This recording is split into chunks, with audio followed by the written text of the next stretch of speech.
What is up, my dudes? We're back at it again with another video. Real quick, I want to apologize again for the videos not being as consistent as they should be. Yeah, just been trying to make some money, get some stuff together. But today we do have a few things to announce, to show off, and we are going to be doing some work here today. So, first thing to announce is there's two new cars in the shop. They are 95 Civic EX Coupe and a 93 Honda Civic DX 4-door. So my girl was looking for a Civic, and we actually found this one. We found it down in OCMD.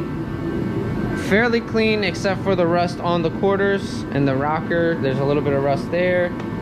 This car has 249,000 miles. We drove it here from OCMD. The brake pads are literally non-existent. The engine runs, but we are doing the timing belt. I actually have the motor pulled already because it has a bad steering rack, which is what we are going to be replacing today. Pulling all of the power steering stuff out. I have a manual rack that we're going to put in, lower control arms. We're going to clean the bay. We're going to keep AC in this car. My girl's going to learn how to drive manual. I mean, she already knows how to drive manual, but she's just gonna practice up on this car, and then later down the road, we're gonna swap it with something else, something more fun. The car doesn't look too bad.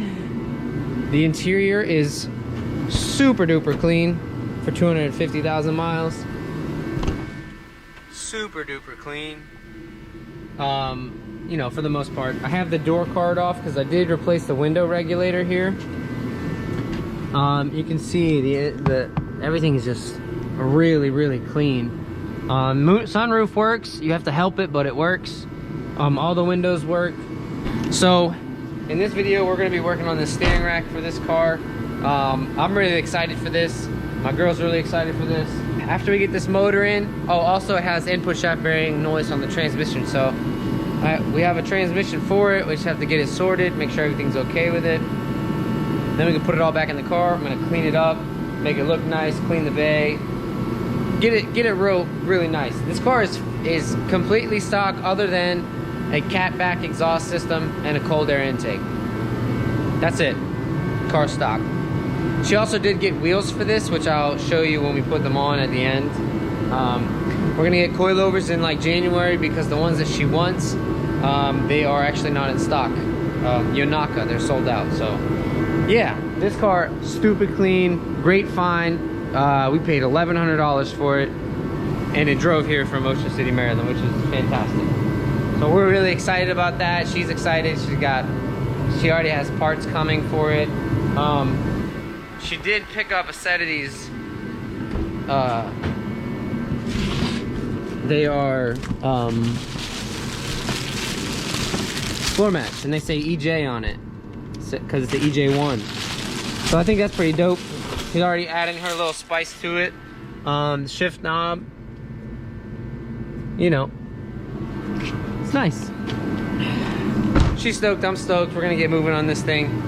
Something else I want to show you guys is I did own one 4-door. It was my Acura Legend, but I actually bought another 4-door, and it's this 1993 Civic EG8 DX sedan. Now the best part about this car is this. No rust. No rust right here. None. Stupid clean. It still even has the rubber seal. And the car has 221,000 miles. And this isn't rusty. And even so, the passenger side is the same way. Passenger side is the same way. No rust. Now there is some paint bubbling here, and then this light little bit of rust here on the door. But that's it. That's it. We got some dents. You know what I'm saying? We got some dents. And the windshield's cracked. Paid $1,000 for this. It also came with coilovers. They're in the trunk, brand new. My buddy hooked me up. They're Max Peating Rod coilovers, but we'll see how they work if I put them on here.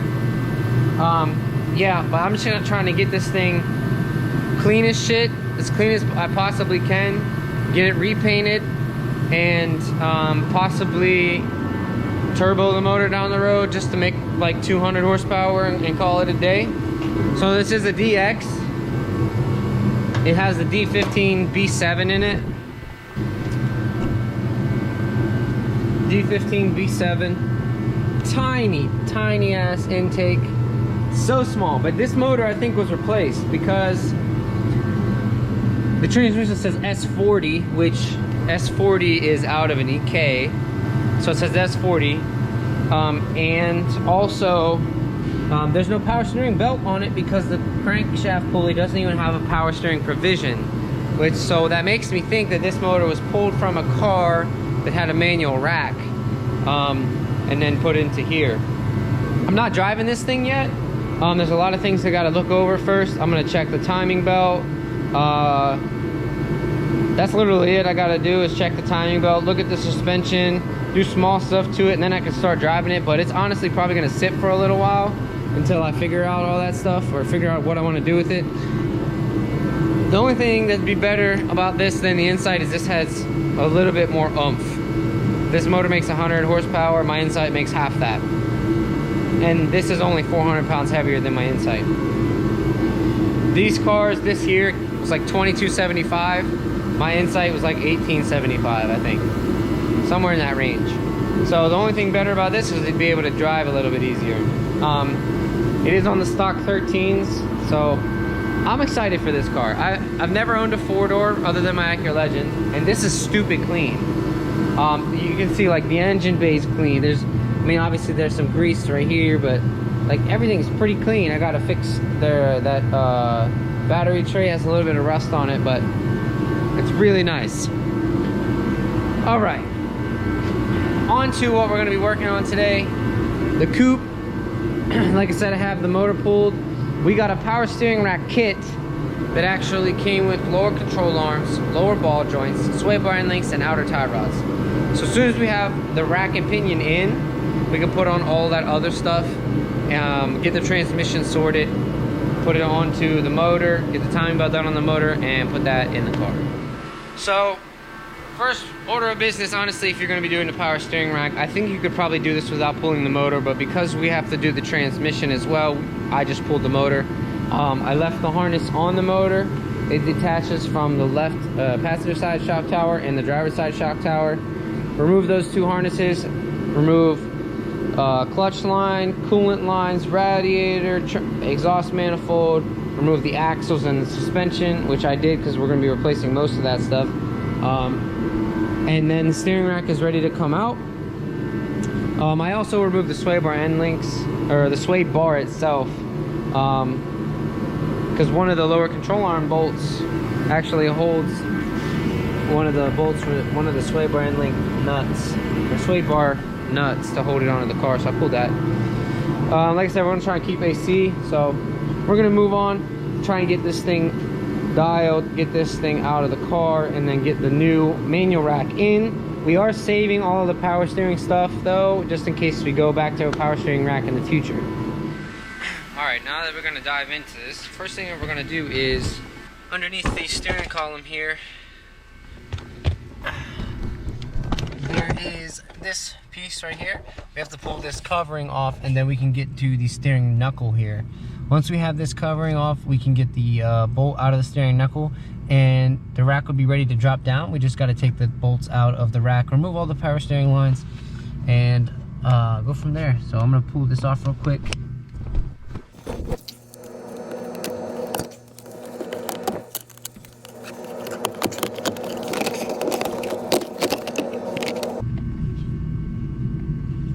I'm going to turn it all the way to the right. We'll get that bolt out of there, and then we'll be ready to go. Alright, so we got the nut out of there. The bolt's not really looking too good. I think the threads might be mashed on it, but we'll find out when the time comes. Alright, we got that out of there. Now, we're just going to be removing all the power steering stuff. So this line from here, which will be this line, I have to remove this 10 millimeter here, that'll pull that off. Then we can take basically the power steering main line out, Then we got these two lines to pull off. All this lining up here, and then actually the lines actually go to this little loop here. You see this loop? Because of this over here. That's actually a power steering cooler. But you gotta take that out as well. And then after that, we have 2 bolts here. 1, 2, 3, 4 bolts total, and then the rack should be able to come out left or right. So let me go ahead and crack those loose and try and get this out.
Alright, so there was a bolt here, there's a bolt here, 10 mil, 10 mil up here, 10 mil right here, and I think the last ones are actually in front.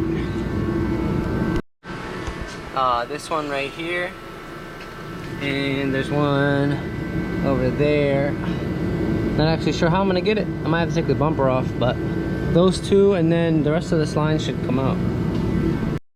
Alright, take the bumper off. These bitches are a pain in the ass to get off. This one actually stripped, but I was able to use my air hammer to get it out.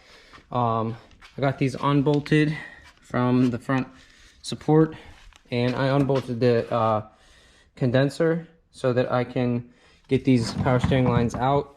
It's pretty easy to get them off. Just gotta do some finagling and get them out.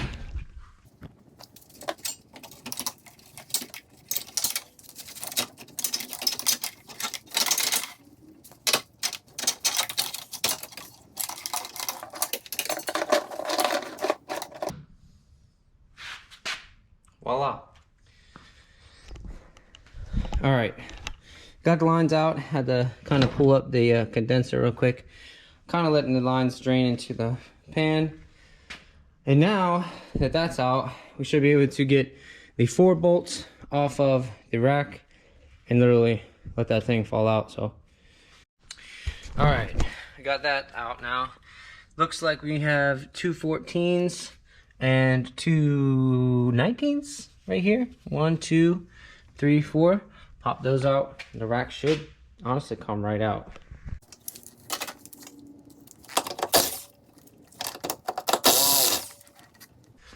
All right, so these bolts are actually 17s, not 19s. So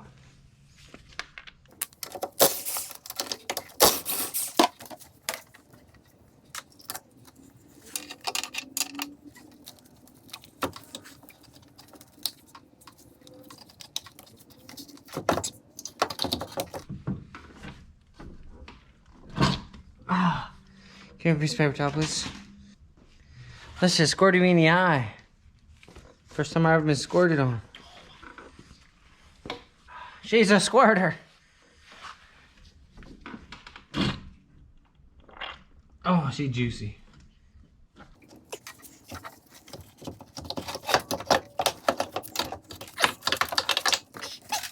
All right, basically that's how that comes out. Wasn't too difficult. Definitely was a little bit of a pain in the ass. Should have turned the steering wheel to the opposite direction, but whatevs. We got that one out. Now, what we're honestly going to do, is put on the suspension, put the wheels on it. Me and my girl are going to degrease the whole engine bay, sprayed off outside so that everything is somewhat clean, because we just want this thing to look a little better. So when the rack is ready to go in, we'll catch back up. All right, so we're gonna degrease the bay, but we're actually got to get the rack in first because we have to get the knuckles on. And before we get the knuckles on, we're actually gonna put in the ball joints. So this kit came with a manual rack. It came with 2 lower control arms, 2 swipe iron links, 2 outer tie rods, and 2 ball joints. So we're going to go ahead and take these old joints, get in the fuck out of here. And later we're going to do the upper control arms when we do the coilovers, because then we'll need the adjustable uppers to be able to adjust for camber. So I'm going to go ahead and knock these out and get the new ball joints in. I'm not really going to show you how to do it because it's just annoying to do. So I'm going to get those out, get the new ones in, and then we can put the suspension basically together, put the rack and pinion in, and roll this bitch out and get it cleaned.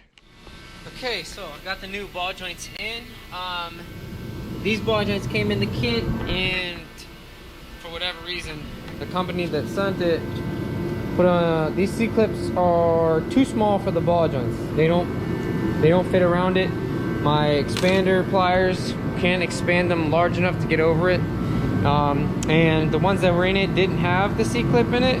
I know some factory ones don't come with it, so it's just a backup basically, but I don't see that coming through at all, so I'm not gonna put them in. So I'm gonna go ahead and get these dust rings back on, and then put the knuckles in the car with the lower control arms. Once we have that in, we can get the, I'm gonna then put in the rack and pinion. All right, so putting in the steering rack, going from a power steering rack to a manual rack, all we have on the power steering rack to seal the rack to the body is this piece right here. Now with a manual rack, we don't have this gearbox piece here, right? So the shaft is a lot longer, as you can see. So we need, there's actually a grommet that fits over here, and then a spacer that goes between the grommet and that top piece that I showed you from the power steering rack. And they are these pieces right here. I don't know if you can see them, but this piece here, part number 53503 SB2010, it's a grommet. And also this spacer right here, this is on HondaPartsDirect.com, 53504 SR3A00. Going up to the diagram here, that's part 18 and 19 right there. That will take up all the space and have the steering shaft sealed so that none of the dirt and dust and shit get into the steering rack where the seal is, and it keeps the longevity of it. As well, because the steering rack is a lot thicker here than the manual rack, as you can tell, there's also a bracket, which this bracket is for power steering. And then there's a smaller bracket that is for manual steering that gets bolted here and bolts the rack to the car. I have a buddy who has an EG. I don't know if you guys seen the white EG that I did the fuel cell for, my buddy Yarrow. He actually has a rack, a manual rack in that EG. He's gonna be pulling the parts off for me. So the grommet, the spacer, and that bracket for this side. And he's going to be bringing them to me tomorrow or Sunday. So what I'm gonna do is put the suspension on, put the sway bar on, and get it ready for the rack to just go in, tie rods on, and then we can get the car out, clean the bay, and get everything going. So I'm gonna get all this shit together, and then we'll catch up probably tomorrow when I have the parts, and we'll put everything together really. So see y'all next clip. All right, boys, so we're back. It's time to put this rack in. So I got all the control arms on and everything. It's ready to go. When we have the rack on, I put the tie rod ends on, and put the wheels on, put the car on the ground, take it out to clean the bay. I'm going to degrease it and then hang the front out over the rocks out front of the shop and spray it off. We picked up a pump water joint ski. So we're gonna run that and see how it goes. All right, as far as this rack, right? I needed to figure out where it was center. And when it came to us, it wasn't center. So what I did here, you guys can see these 3 marks. Basically, I turned it all the way one way and made a mark. And that mark lined up with the one all the way on the left right here.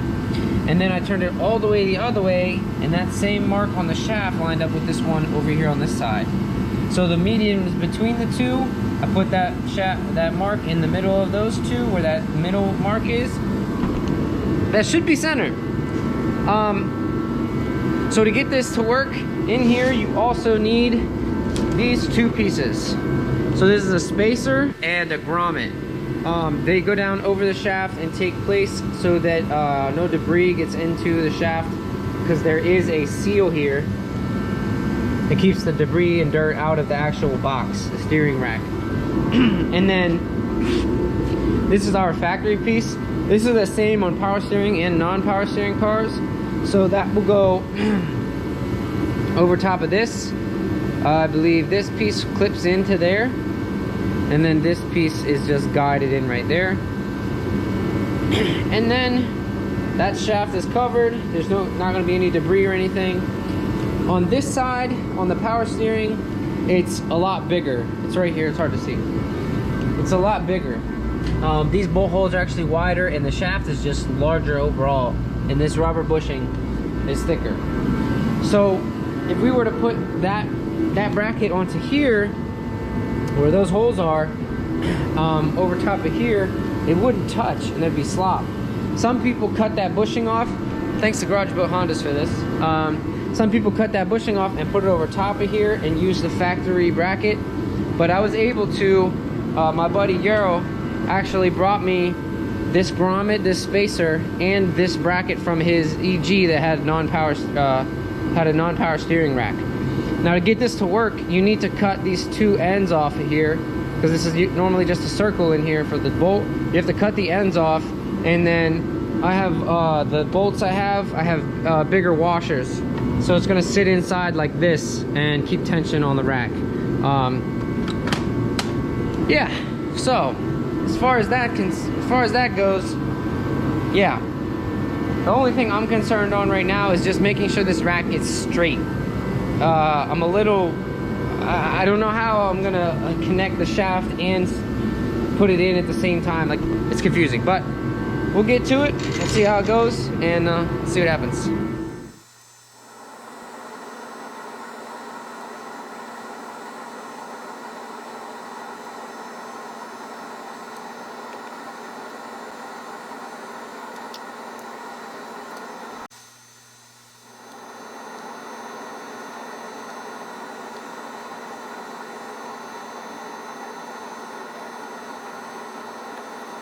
Alright, I'm gonna see if this works. I also shaved this down, so I made this round instead of square like it was. I'm going to try and bolt it into place first, and then see if I can connect the shaft inside. So, let's see what happens.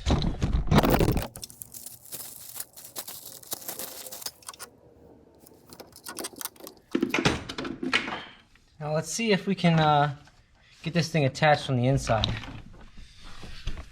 If we can't do it like this, I'm gonna need a second person. All right, let's see.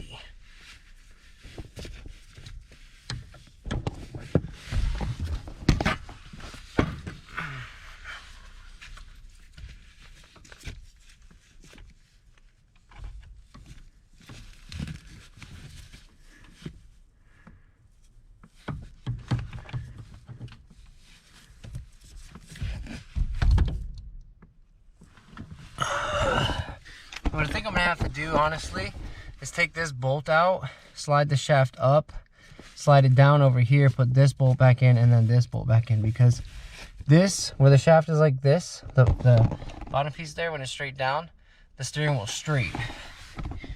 As you can see, it's straight. The shaft is straight. So that's how it has to be. I know that the steering shaft is also straight on the rack, so I think that's what I'm gonna have to do. I'm gonna catch back up, see if this works. All right, so that actually did work. I was able to remove both bolts, slide the joint up, and slide it down onto the shaft. So it's all good. Now my only dilemma is this. If you look at the steering wheel, right, I'll turn all the way to the right. You can see it's like relatively flat, right? Turn all the way to the left, and it's more like tilted. I went over literally one shaft spline, and it's the same way on both sides. So I'm assuming that maybe the rack, I mean, because we bought it off eBay, it may not be correct, but I mean, it'll do. It's literally in the center as best as it can be. So, and she won't have any issues driving it. So, yeah, I think we're good here. The rack has been installed. It looks nice, looks clean. Now that the rack's on, I'm gonna get the outer tie rods on and get wheels on it. And then tomorrow I'm gonna come in and degrease the bay and set this bitch outside and water it all down, wash it all down, make sure, try to get it to look squeaky clean, you know, because she wants it to look nice. So I'm gonna try to take care of that for her. And then I bought some rust converter stuff that I'm going to be spraying on some of the spots on the subframe to help it not rust any further, and it should be good. Once it's clean, then I can, you know, kind of mask off and tape stuff and make it look nice and purty. So yeah, I'm gonna take care of the outer tie rods, and we'll catch up tomorrow when we're pulling this thing out to go get it cleaned. All right, cool. So I got the rack on, I got the tie rods on, I got the wheels on, tie rod ends. I got detrimental connections taped up, so there's no soap or degreaser going in them. I have the shift linkage wrapped up with just a wire. Sadly, our air tie rod boot ripped in 3 spots, so I just put some black tape over it. I might change that out before we put the motor back in, which I probably should do, but for right now I got it taped up so that nothing gets in there. And I'm about to step this bitch outside, get her all cleaned up. I'm gonna hit her with some degreaser. I'm gonna let it soak in, wait a little bit. I'll probably use a whole thing of degreaser. They call for 50/50. So this is the degreaser we got. It's called Degreaser Cleaner Formula 88. It's actually biodegradable, which when I said that, Taylor was like, okay, let's get that. So I'm cool with it. We're gonna see how it works. It says, apply generously to surface, then rinse off with water. It doesn't say to mix. So I'm gonna pump some into the sprayer, get this thing drenched, allow 3 to 5 minutes, and try to clean it off. And whatever's left, I'll have to wipe off. I might even have to brake clean it, but we'll see what happens.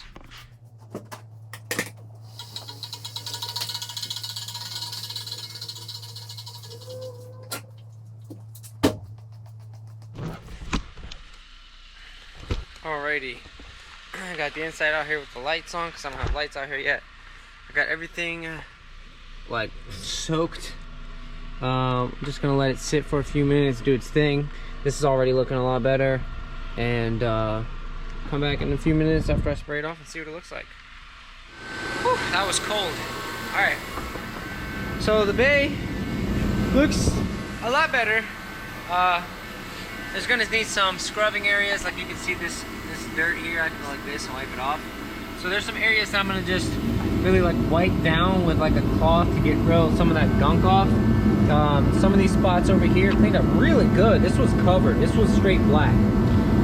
Cleaned up really well, but there's some spots that I'm gonna have to touch with a rag, or maybe even with some brake clean. I don't want to take too much of the paint off. Learning from my past, brake clean will just peel the paint right the fuck off. So I'm gonna do my best to not use brake clean, clean everything with a rag, get it real nice and clean. And some other stuff that I've been working on. This is a transmission from an EX D16Y8 transmission that I've been working on for this car, because the transmission we have on the motor has bad input shaft bearings. I think trans makes noise. It's not the throwout bearing, it's definitely something internal.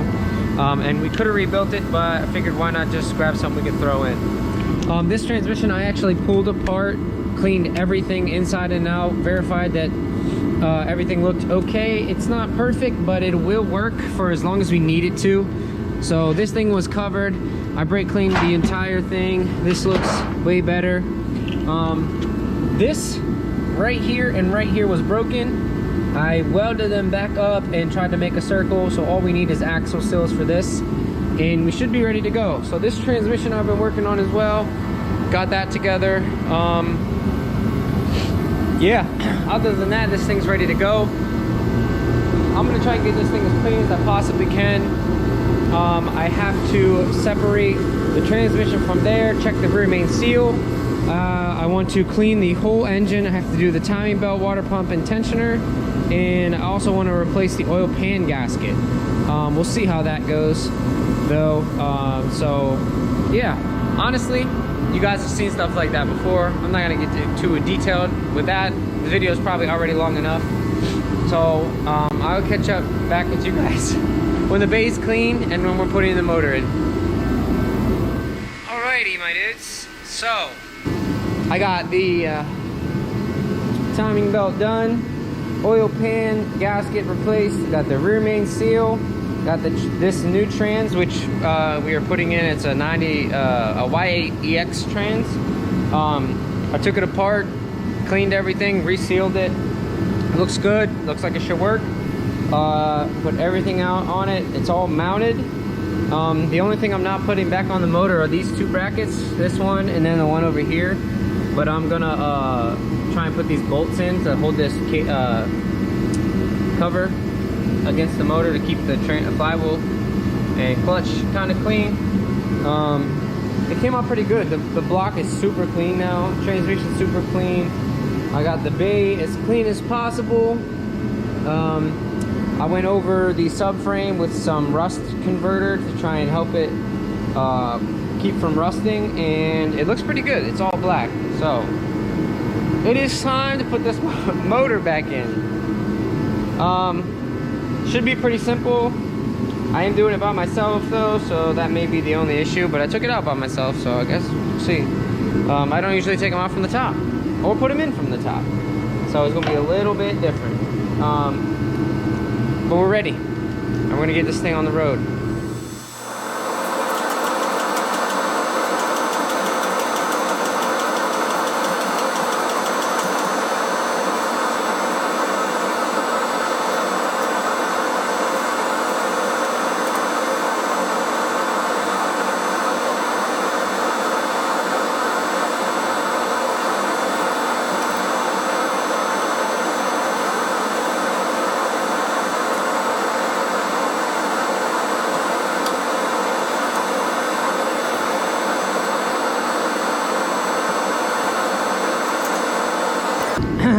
Kinda there she sits. I'm gonna get this mount on, the other mount on to get it set in place, and then I can do the T-bracket and the two front torque mounts. Should be set.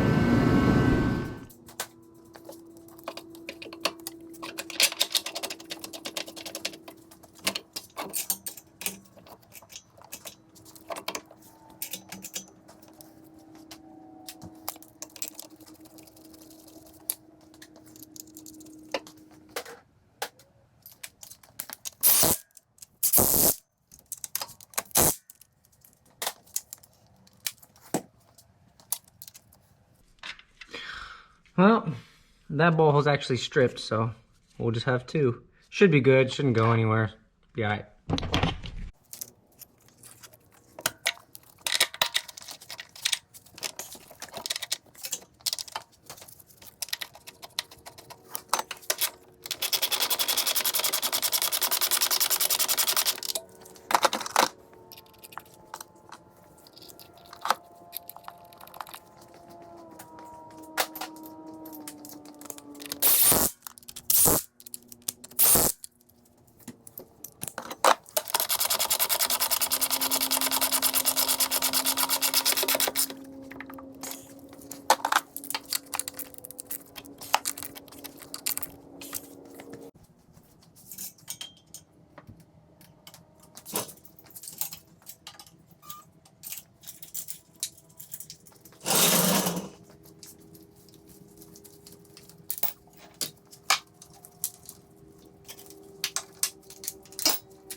All right, boys, well, she's in there.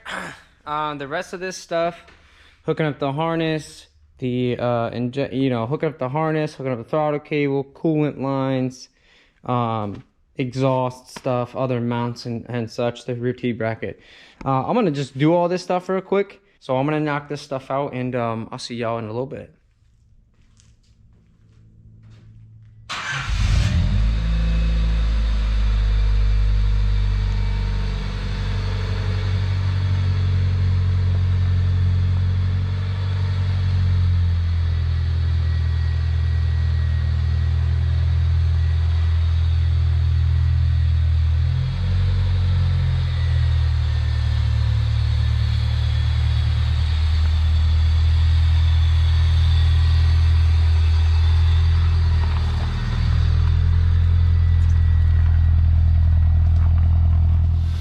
Well, my dudes, that's it.